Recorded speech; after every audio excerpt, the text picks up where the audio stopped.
Hi guys, welcome back to Finder Academy. History optional course हम discuss कर रहे थे।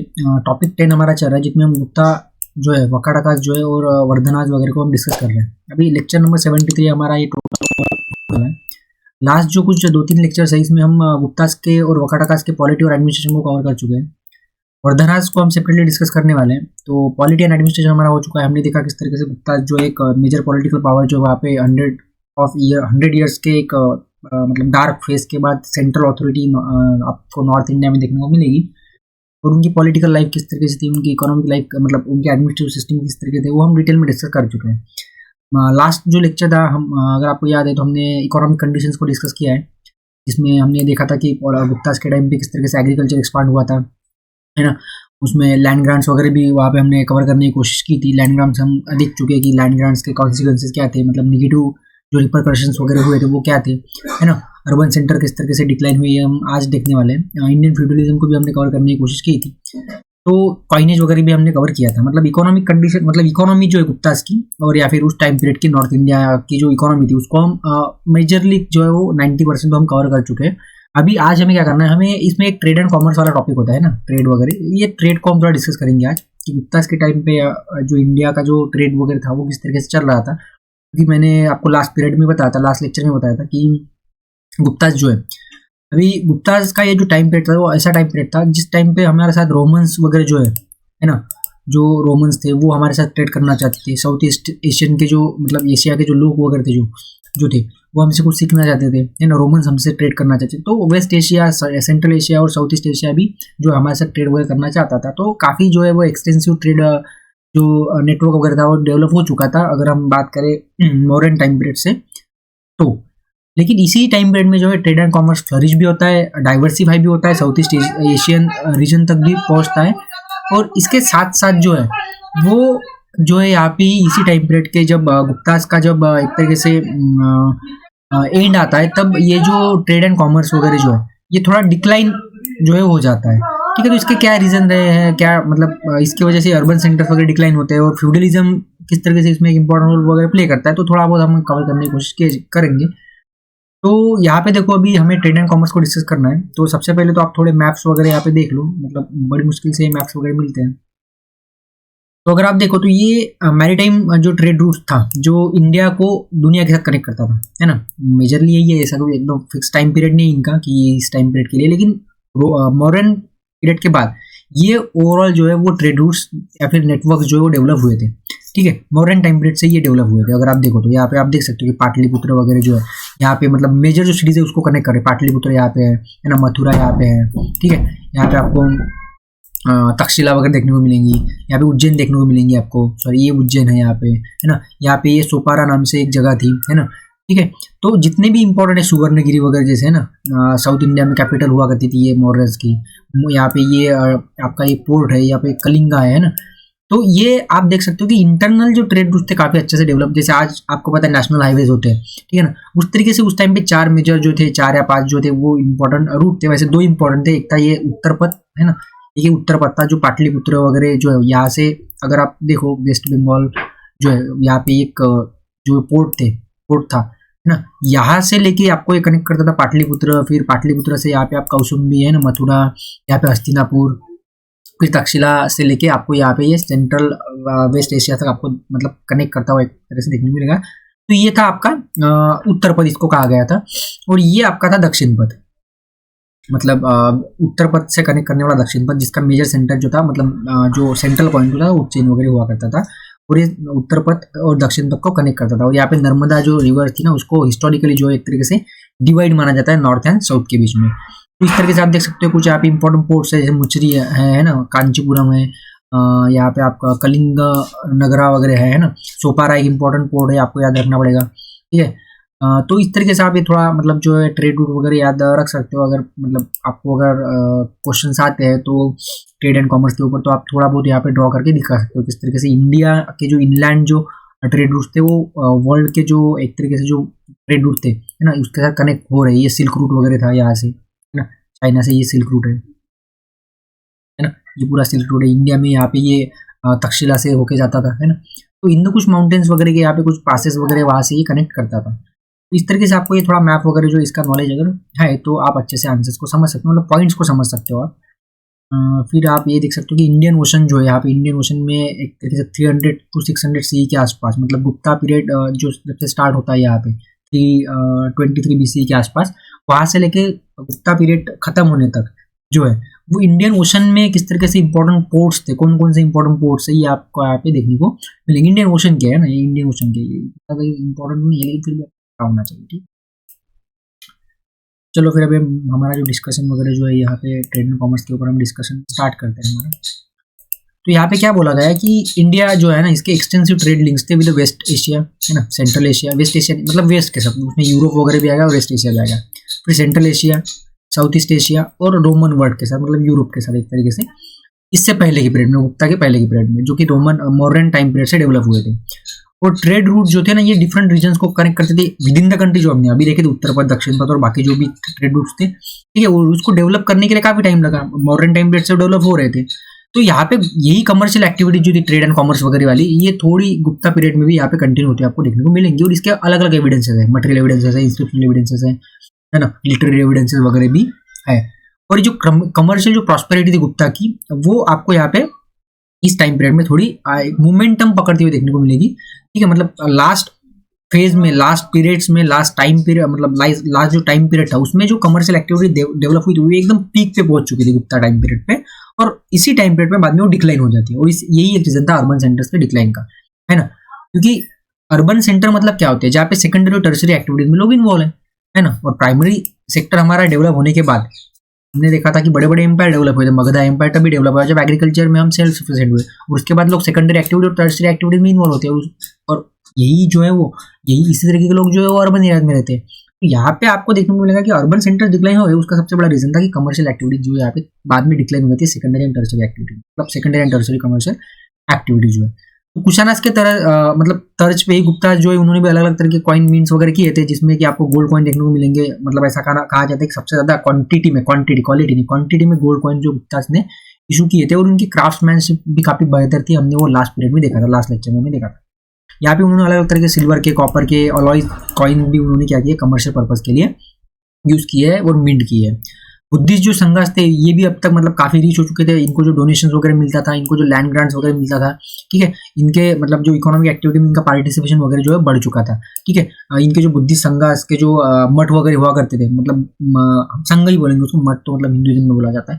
तो इनके जो संघ वगैरह हुआ करते थे वो ट्रेड रूट्स, मतलब रूट्स पे हुआ करते थे, मतलब जो जहाँ से वो कारवार जाते थे, जो ट्रेड रूट था उसके बराबर ये अपने जो इनके जो संघ थे वो हुआ करते। तो यहाँ पे ये डिपॉजिट भी रखते थे पैसों, मतलब गोल्ड और जो भी कॉइन्स वगैरह है या फिर जो भी मनी है उसको डिपॉजिट, मतलब बैंक की तरह भी ये काम करते थे, बैच के तौर पे भी पैसे दिया करते थे, ठीक है ना। तो यहाँ पे लोग रहते भी थे और यहाँ पे बैंकिंग का मतलब कमर्शियल एक्टिविटी में थोड़ी बहुत इन्वॉल्व थे। हमने देखा था ये लास्ट टाइम पीरियड, मतलब लास्ट कुछ लेक्चर में हमने देखा है, शायद मैं बताऊंगा आपको। अभी कुछ जो रीजन है यहाँ पे गुप्ता एम्पायर के, वहाँ पे मर्चेंट जो थे, मर्चेंट मतलब जो व्यापारी वगैरह थे, इनकी पोजीशन काफी हाई हो चुकी थी। क्यों? क्योंकि अभी ट्रेड एंड कॉमर्स काफी फ्लरिश हो चुका था ना, तो इसलिए इनकी जो पोजीशन थी थोड़ी बढ़ चुकी थी, है ना। तो यहाँ पे फॉर एग्जांपल आपको यहाँ पे दो मर्चेंट ग्रुप्स बताए गए, एक तो नगर श्रेष्ठी और ये सातवाहना। तो ये देखेंगे आगे हम क्या है, ठीक है। तो ये जो डिस्ट्रिक्ट जो हेडक्वार्टर हुआ करते थे, है ना, नॉर्थ बंगाल में, इसमें सीधा सीधा इनका इन्वॉल्वमेंट वगैरह हुआ करता है एडमिनिस्ट्रेशन में। किस तरीके से हुआ करता है वो आगे देखेंगे। अभी देखो यहाँ पे जो गुप्तास के टाइम पीरियड को जो सील्स हमें मिले, सील्स मतलब आपको पता है जिसके ऊपर मतलब हमने जब इनिशियली जब सोर्सेस वाले टॉपिक्स देखे थे, इनिशियल आप 2-3 लेक्चर देखो, उसमें मैंने डिटेल में बताया सील्स वगैरह क्या होते हैं ना, वो आप देख सकते हो। तो वहाँ पे वैशाली में कुछ सील्स वगैरह मिले, तो यहाँ पे उसके बेसिस पे कुछ रोल दिया है कि इनका क्या फंक्शन था, कि क्या रोल था मर्चेंट्स का सिटी में, सिटी काउंसिल में। तो यहाँ पे बोला गया कि उनका काम ये था कि बुलक कार्ड वगैरह हायर करना, बोट वगैरह हायर करना, इनका ये जो नगर श्रेष्ठी वगैरह या फिर सातवाहना वगैरह जो हुआ करते हैं। फिर इंटरेस्ट प्रोटेक्ट करना ट्रेडर्स के और कंज्यूमर्स के, इनके जो भी कमर्शियल और जो भी इनकी सिक्योरिटी वगैरह थी वो इनके हाथ में थी, है ना। उनके डिस्प्यूट सॉल्व करना, वो सिक्योरिटी प्रोवाइड करना जब वो ट्रेड कर रहे तब, है ना, टैक्स वगैरह कलेक्ट करना, ये सब इनका काम था। और अगर कुछ मतलब धांधली वगैरह हो रही है, अडल्ट्रेशन वगैरह हो रहा है ना, कुछ गुड्स जो है वो प्रॉमिस टाइम पे डिलीवर नहीं हो रहे, तो उसके लिए पनिशमेंट वगैरह भी यही दिया करते थे। मतलब एक तरह से एडमिनिस्ट्रेटिव अधिकार इनके पास काफी आ चुके थे, ठीक है। काफी ज्यादा मतलब यहाँ पे अंडरमाइन हो गया था रोल ऑफ राजा, किंग, है ना, आगे चल के। नारद और बृहस्पति जो स्मृति है, हमने देखा कुछ कुछ जो स्मृति वगैरह है वो क्या होते हैं क्या नहीं हम देख चुके हैं। तो यहाँ पे कुछ रूल्स दिए गए हैं, rules and regulation trade practices को उस टाइम पे मैनेज करने के लिए, रेगुलेट करने के लिए।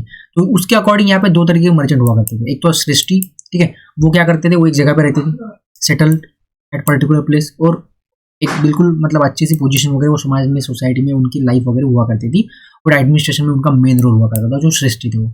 दूसरे थे सार्तवाह।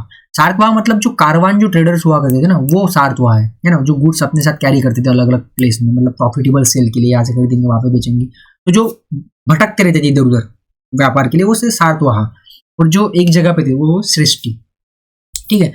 तो यहाँ पे जो इंटरनल जो ट्रेड हुआ करता था यहाँ पे हमारे इंडिया के अंदर, मतलब भारत के अंदर अंदर जो भूमि में जो ट्रेड हुआ करता, इसमें एवरीडे जो यूज थे, मतलब डेली यूज वाले जो कमर्शियल डेली यूज वाले जो चीजें थी, है ना, कमोडिटीज जो थी, वो वहाँ पे यूज होती थी, जो कि चीफली विलेजेस में सोल्ड होती थी और टाउन मार्केट्स में सोल्ड होती थी। और मार्केट्स में जो है ना वो कुछ मेले वगैरह भी लगते थे उस टाइम पे, वीकली या फिर बाई वीकली जो भी है ना। ऑन द अदर हैंड जो लग्जरी गुड्स वगैरह हुआ करते थे वो लॉन्ग डिस्टेंस ट्रेड के लिए ज्यादातर यूज होते थे, है ना, और जो सिटीज में जो लोग थे वो भी थोड़े बहुत उसको कंज्यूम वगैरह किया करते थे। लेकिन अगर देखा जाए तो अर्लियर जो टाइम पीरियड था, modern time period, Kushana time period, उनके कंपैरिजन में, ठीक है ना, यहाँ पे आपको डिक्लाइन देखने को मिलेगा लॉन्ग डिस्टेंस ट्रेड में। लॉन्ग डिस्टेंस ट्रेड है ना, मतलब इंडिया के बाहर का ट्रेड जो होता था लॉन्ग डिस्टेंस ट्रेड में, आपको डिक्लाइन थोड़ा बहुत होता हुआ देखने को मिलेगा। इवन इंडिया के अंदर भी जो लॉन्ग डिस्टेंस ट्रेड हुआ करता नॉर्थ का साउथ के साथ, वो थोड़ा डिक्लाइन हो गया था। इसका रीजन क्या है? तो रीजन जो है सबसे पहले तो आप देखो यहाँ पे सिल्क एंड स्पाइसेस जो है, सिल्क एंड स्पाइसेस वो सबसे मेन इंपोर्ट थे इंडिया, सॉरी एक्सपोर्ट था। जब इंडिया एक्सपोर्ट करता था, इंडिया के जो एक्सपोर्ट था बाहर, और इंडो रोमन जो ट्रेड हुआ करता उसमें सबसे इंपॉर्टेंट थे सिल्क एंड स्पाइसेस। लेकिन क्या होता है कि 6th सेंचुरी आते आते क्या होता है कि सिल्क वर्म जो है वो मतलब एक तरीके से चाइना से जो है वो बाइजेंटाइन जो एम्पायर था, है ना, वहाँ पे इंट्रोड्यूस हो जाता है। मतलब वहाँ पे वो अभी खुद क्या करेंगे, रियरिंग वगैरह करेंगे सिल्क वर्म की, और खुद वो प्रोड्यूस करेंगे। क्या? तो वो करेंगे सिल्क, खुद क्या करेंगे, प्रोड्यूस करेंगे। इसके वजह से क्या है, एक काफी ज्यादा जो इम्पैक्ट हो इंडिया के ट्रेड के ऊपर। इंडिया के जो कपड़े थे ना, कॉटन, मतलब सॉरी कॉटन बोल रहा, जो कपड़ा था, जो क्लोथ्स थे वो काफी फेमस थे, सिल्क के क्लोथ्स, और अलग अलग तरीके के मुस्लिम वगैरह आपने सुना होगा, मुस्लिम वगैरह ऐसे नाम अपनी मेडिवल हिस्ट्री में आपने पढ़े होंगे, ठीक है।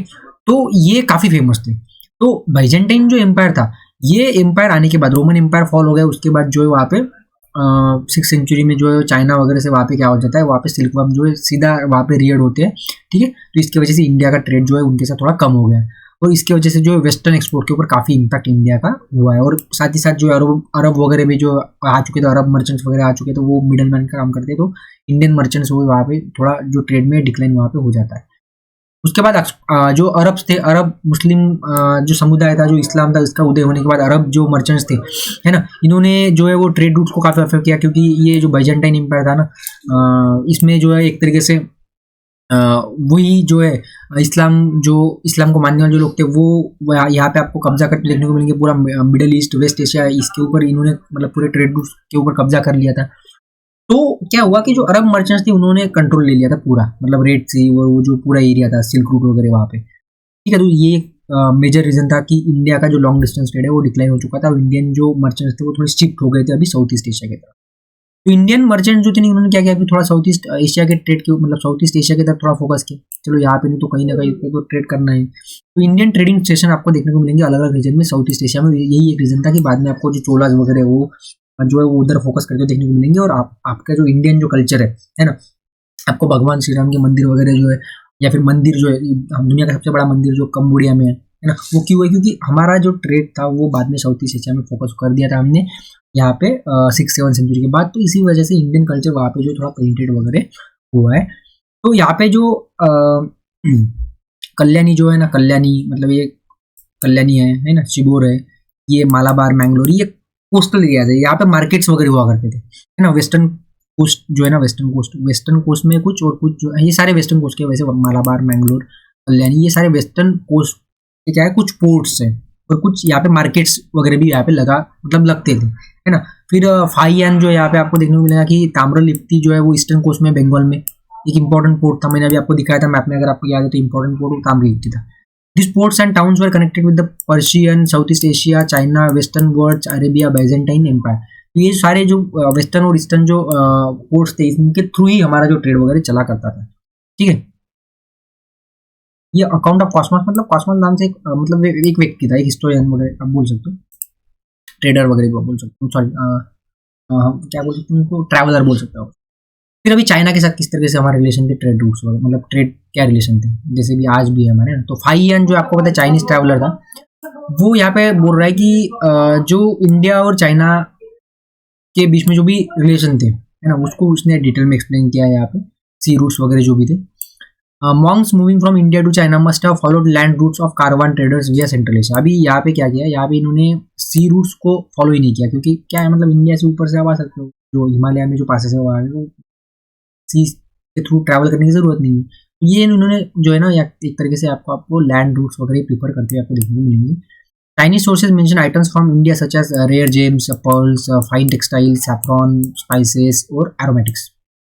ये हम ज्यादातर क्या करते थे, चाइना को एक्सपोर्ट करते थे। सिल्क जो था ना, यहाँ पे inspired of indigenous manufacturing of silk, India continue to import silk, yarn and cloth from China and played an important role in trade network that transported Chinese silk to Mediterranean region. ये क्या करते थे, India के जो merchant थे, ये India में तो इंडिजिनसली काफी डेवलप हुआ, मतलब था, प्रोड्यूस वगैरह हुआ था सिल्क, लेकिन ये फिर भी चाइना से इंपोर्ट करते थे। और फिर चाइना से इंपोर्ट करने के बाद थोड़ी इन्फ्लेटेड दाम्स में वो वेस्टर्न एशिया में, मतलब वेस्ट में बेचा करते थे, वेस्ट यूरोप वगैरह में ना, रोमन्स के साथ वो इस तरीके से ट्रेड करते थे।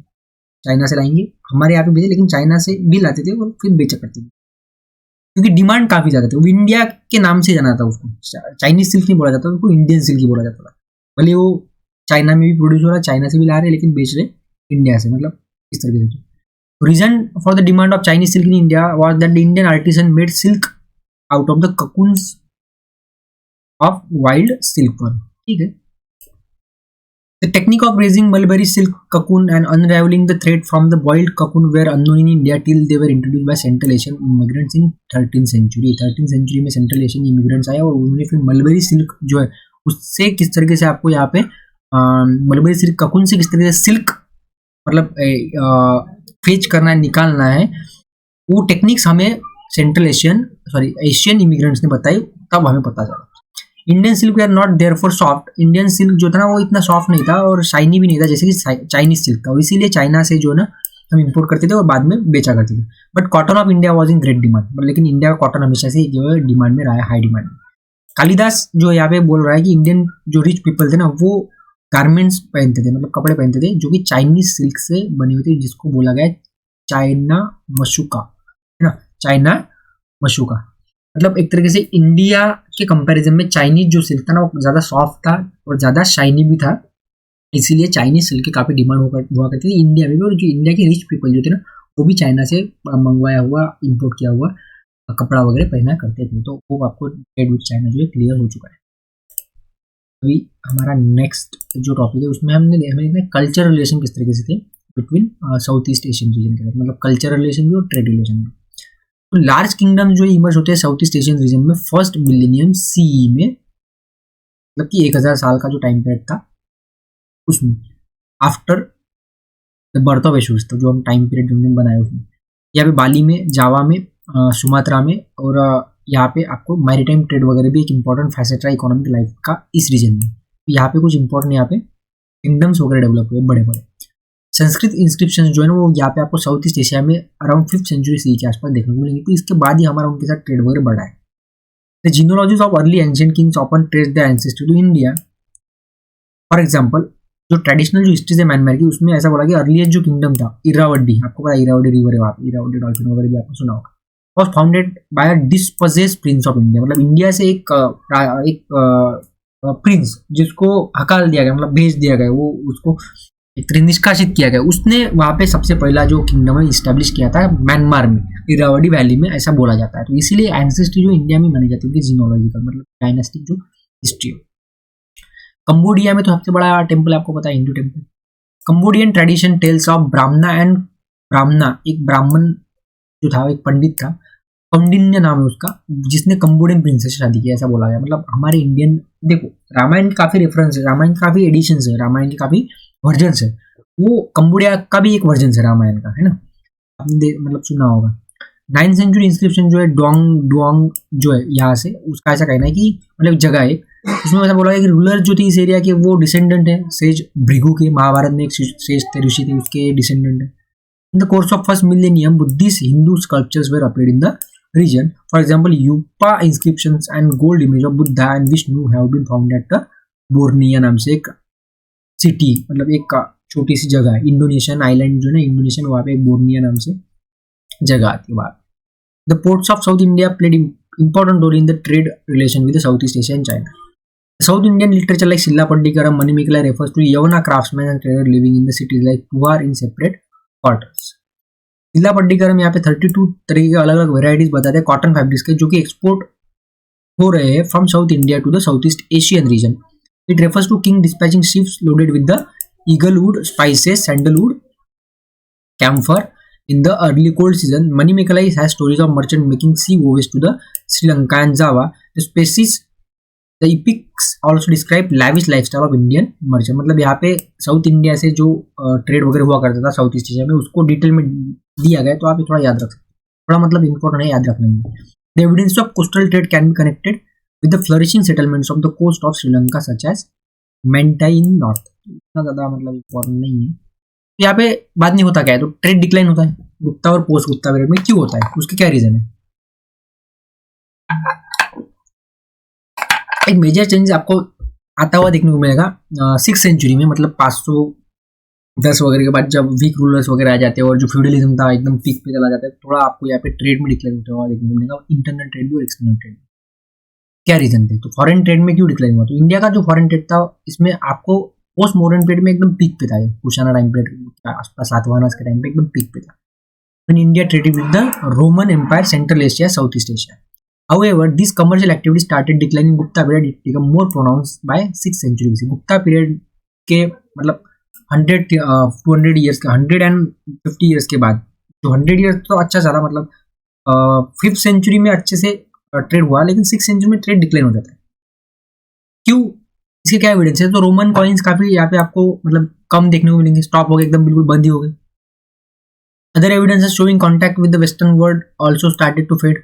मतलब वेस्टर्न वर्ल्ड के साथ जो ट्रेड कॉन्टैक्ट, कल्चरल कॉन्टैक्ट वगैरह जो थे वो भी एकदम बिल्कुल रेफरेंसेस ही गायब हो गए. जैसे आप गुप्तास के टाइम पे, सॉरी मौर्यस के टाइम पे आप जो लिटरेचर में आप आपको देखने को मिलेंगे रेफरेंसेस आते हैं, वहाँ पे बिंदुसार के रेफरेंस आते हैं, वहाँ पे अशोका के रेफरेंस आते हैं, वहाँ पे चंद्रगुप्त के रेफरेंस आते हैं. वो रेफरेंस एकदम गायब से हो गए लिटरेचर में, है ना. वहाँ से यहाँ पे जो कमोडिटीज वगैरह जो हुआ करती थी, जो मटेरियल एविडेंसेस थे वो गायब हो गए. तो इसके बेसिस पे आप बोल सकते हैं जो एविडेंसेस थे वो गायब हो गए. Silk and spices were the cheap Indian export article of Indo Roman और बाइजेंटाइन ट्रेड. सिल्क और स्पाइसेस जो था वो एक इंपॉर्टेंट चीप आइटम था, और वो किस तरीके से, मतलब क्या रीजन था सिल्क और स्पाइसेस के डिक्लाइन को हम अभी पहले ही देख चुके.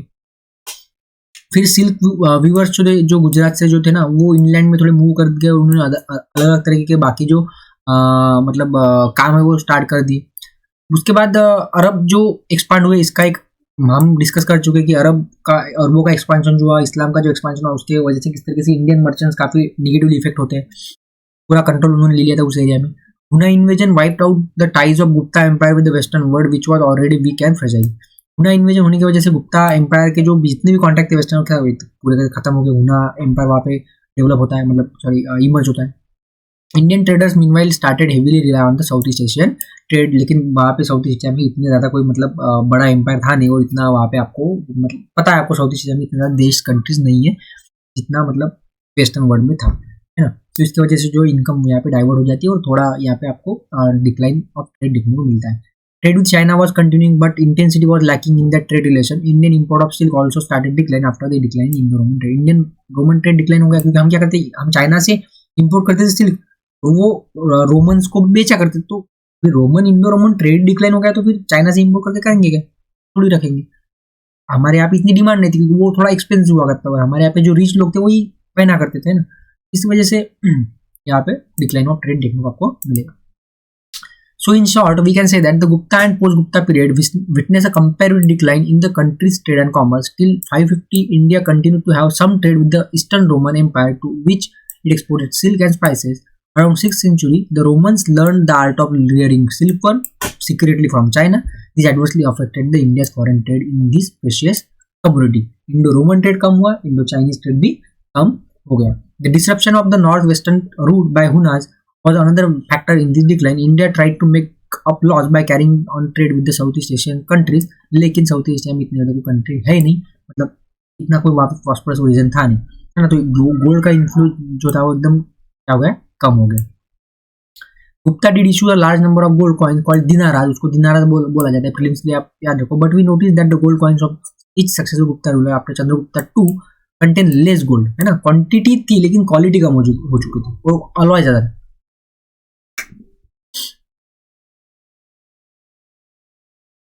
After the Guptas, very few coins of kings of different dynasties have been found. मतलब coin mint होना ही बंद हो चुके थे, इसका मतलब thus the absence of coinage we can presume that self sufficient economic जो सिस्टम थी लिमिटेड ट्रेड के साथ वो अभी प्रिवेल हो चुकी थी, और बाकी गुप्तास का डाउनफॉल यहाँ पे आपको देखने को मिलेगा। और कमर्शियल डिक्लाइन जो था एक मेजर रीजन रहा है यहाँ पे अर्बन सेंटर के डिक्लाइन के लिए। और कमर्शियल डिक्लाइन क्यों हुआ था, तो क्योंकि मतलब किस तरीके से आप बोल सकते हो यहाँ पे कॉइन्स जो है ना वो कम आपको देखने को, कमर्शियल एक्टिविटी बंद हो गई, ट्रांजेक्शन बंद, मतलब commercial activity come.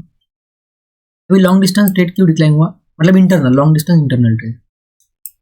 The decline in trade, shrinking in urban communities, production circulation of coins, weakening of link between the coastal areas with the internal towns and further between the towns and village was major reason for the decline of long distance trade. क्यों, क्योंकि coastal area का जो connection था internal town के साथ वो कम हो गया, और जो टाउन्स और विलेजेस में जो कनेक्शन था वो भी कम हो गया, कॉइन्स का सर्कुलेशन भी कम हो गया, प्रोडक्शन भी कम हो गया। तो अगर सब कुछ मतलब कम्युनिटीज का प्रोडक्शन देखो, सबसे पहले क्या होता है, सबसे पहली स्टेप आएगी डिमांड ही क्रिएट नहीं हो रही थी, तो कम्युनिटीज का प्रोडक्शन कहाँ से होगा।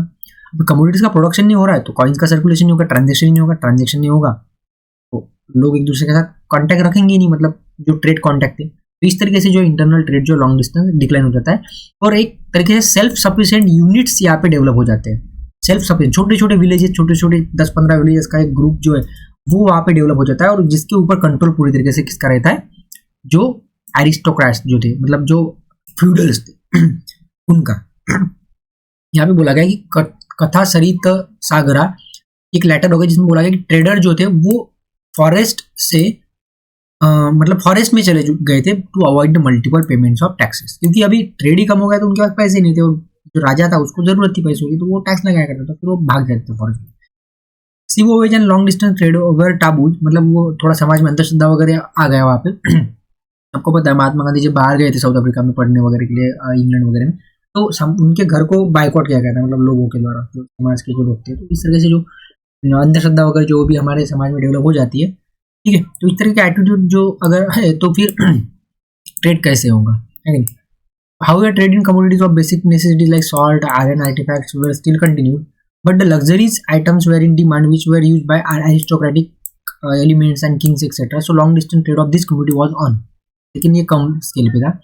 It does seem that for quite few centuries, large-scale organized trade was replaced by itinerant petty traders, peddlers and trickle trade। मतलब एकदम जो ऑर्गेनाइज जो ट्रेड हुआ करता था वो अभी डिक्लाइन हो चुका था, ठीक है।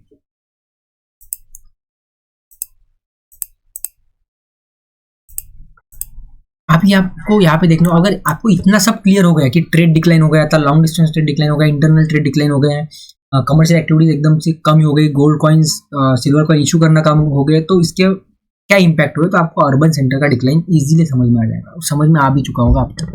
आर.एस. शर्मा जो है यहाँ पे इसने बोला है कि जो peak of early historical urbanism जो था, जो सब कॉन्टिनेंट में डेवलप हुआ था 200 के आसपास, मतलब जो पीक था, इसका बोलना है कि जो हिस्टोरिकल जो अर्बनिज्म मतलब हिस्ट्री बेस जिसकी हिस्टोरिकल एविडेंस है, इस तरीके की जो अर्बन सिटीज थी वो आपको देखने को मिलेंगी एकदम high class urban city 200 to 300 सी के आसपास, मतलब 200 to 300 सी के आसपास, मतलब 100 years। This was followed by 2 phases of urban decay, first in the latter of 3rd और 4th century सी, और 2nd and 6th century सी। यहाँ पे जो आर.एस. शर्मा का कहना है वो है कि यहाँ पे पीक पे अर्बनिज्म था इन द पीरियड 200 to 300 सी, और उसके बाद 2 फेजेस में डिक्लाइन हुआ है, एक तो है 3rd और 4th सेंचुरी में, और दूसरा है 2nd और 6th सेंचुरी में। अभी किस तरीके से, तो according to Sharma the archaeological evidences from all over the country reflect phenomena of urban decay.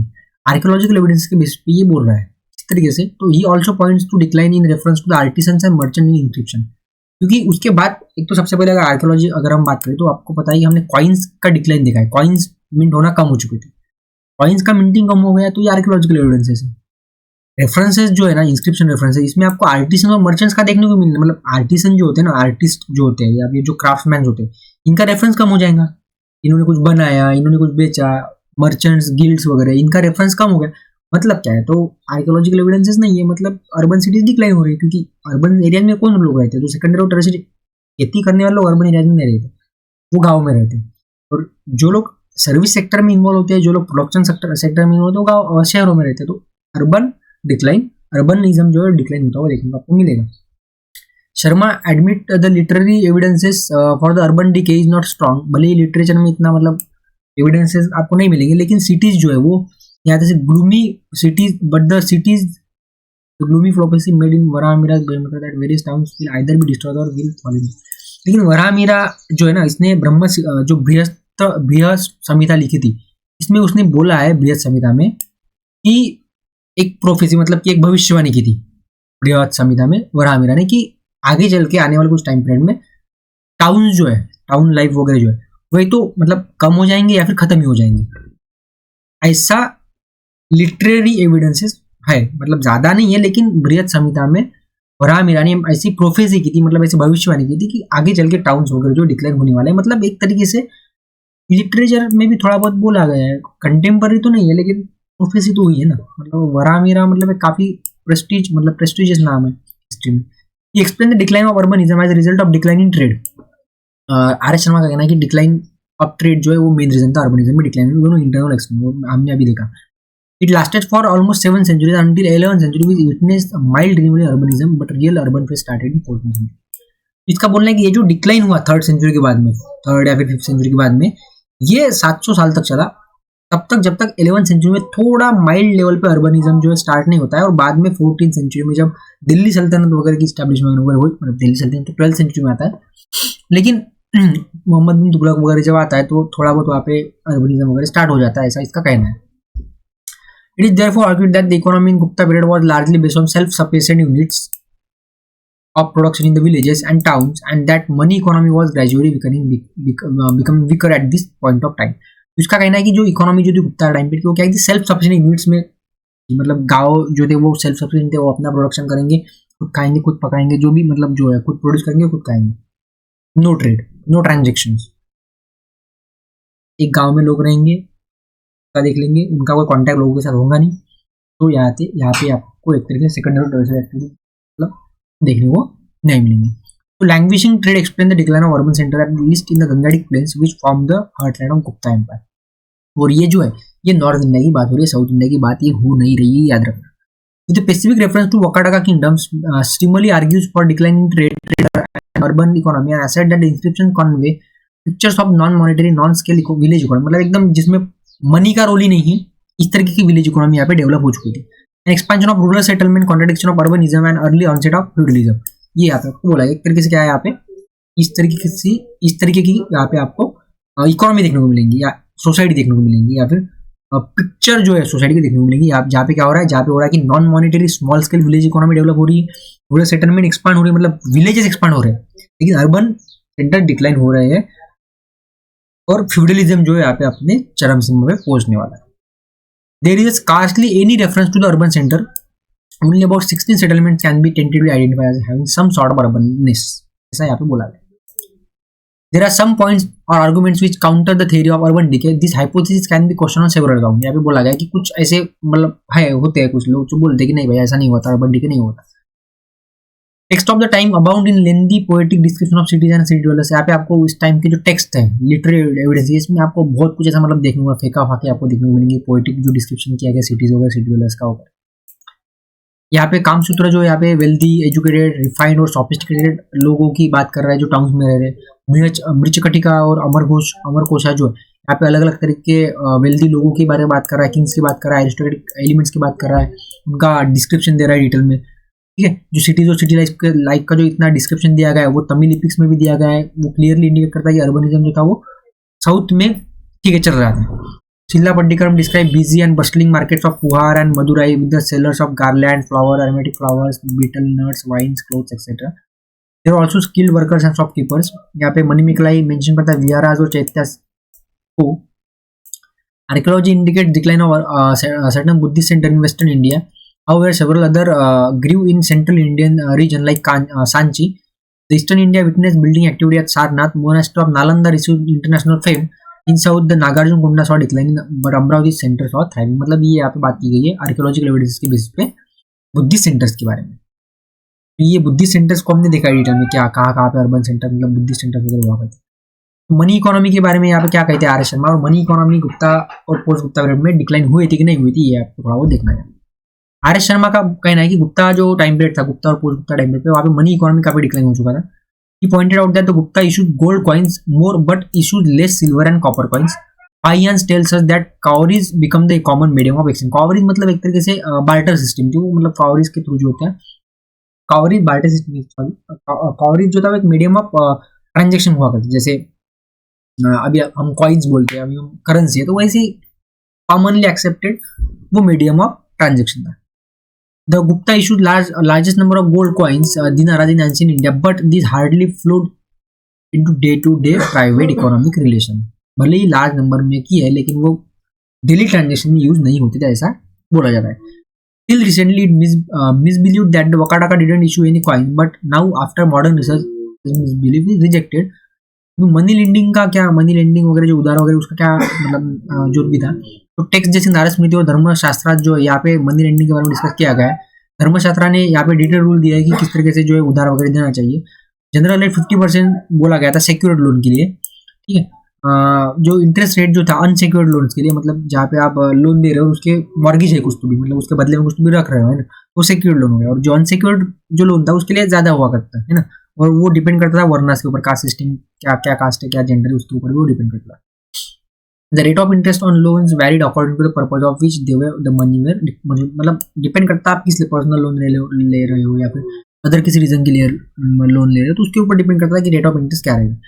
High rate demanding during the Gupta period on loans to be used for overseas trade were no longer demanded, indicating an increase confidence in the overseas. मतलब जो modern time period पे एक तरीके से क्या होगा, जो overseas जो ट्रेडर्स थे उनको अगर लोन चाहिए तो उसके ऊपर काफी हाई इंटरेस्ट लगता था, मतलब ऐसा भरोसा नहीं था लोगों को कि ये डूब जाएंगे पैसे, इस वजह से वो थोड़ा हाई इंटरेस्ट रखते थे, मतलब हाई इंटरेस्ट रेट रखते थे. लेकिन बाद में जैसे ही आपने मतलब देखा कि चलो ये तो सब अच्छा चल रहा है, तो फिर थोड़ी थोड़ी इंटरेस्ट रेट जो है कम हो जाते हैं, जैसे ही कॉन्फिडेंस जो है लोगों का बढ़ता है ओवरसीज ट्रेड में वगैरह में, इंटरेस्ट रेट कम हो जाते हैं.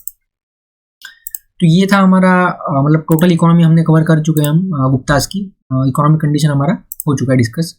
तो हमने पॉलिटी एडमिशन कवर किया, हमने इकोनॉमिक कंडीशन को डिस्कस किया, हमने कॉइनिज को डिस्कस किया, हमने लैंड ग्रांट्स हमारा हो चुका है, अर्बन सेंटर डिक्लाइन हो चुका है, इंडियन फ्यूडलिज्म को भी हम डिस्कस कर चुके हैं, मतलब सेपरेटली तो नहीं किया लेकिन हम ओवरऑल कर चुके हैं. अभी caste system, position of woman, educational institutions, Nalanda, Vikramshila, Vallabhi, literature जो भी है, मतलब ये नेक्स्ट एक लेक्चर में हमारा हो जाएगा. तो थैंक यू फॉर डिस्कशन, मिलते हैं नेक्स्ट लेक्चर में.